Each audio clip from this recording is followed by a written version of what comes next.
the question is, what would a first-person physics simulator thing had been like on the Nintendo 64?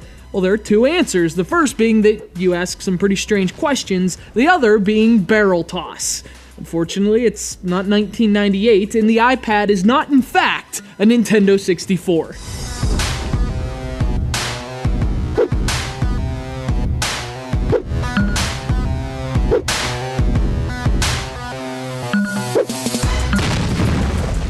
The project of a new developer known as GameCarrot, barrel toss is simple in both name and concept. Clear the barrels from each hanger by tossing things at them. This becomes progressively more difficult, of course, as each hanger adds new obstacles that make barrel tossing a lot more difficult than you'd think it would be.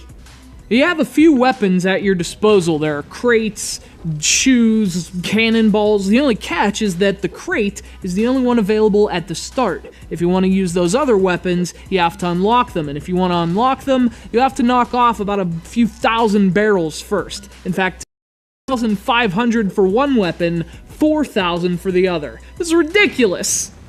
Now, obviously, that takes quite some time to do, and this has become pervasive in a lot of games for mobile devices.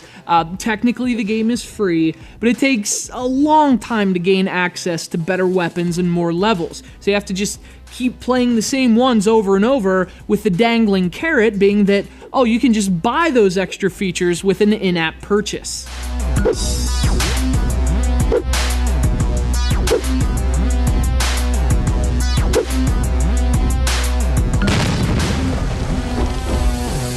And that's not really a problem, and certainly not one that's exclusive to barrel toss, but the game does have problems, and specifically, it's a lack of content. The game has 3 weapons and 3 different hangers, each with its own levels, but that's all there is to barrel toss, and it gets old well before you've done enough to unlock everything.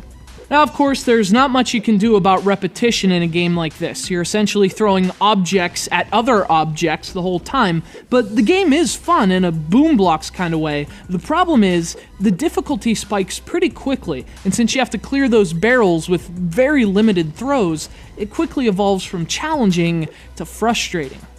Another problem is the overall presentation. I mean, to be fair, GameCarrot is an independent studio with a pretty small team, but at the same time, Barrel Toss is an unattractive game. I mean, the colors are dull and washed out, and there's this obnoxious music. Is this what the kids call dubstep? It sounds like a computer is having a f***ing seizure.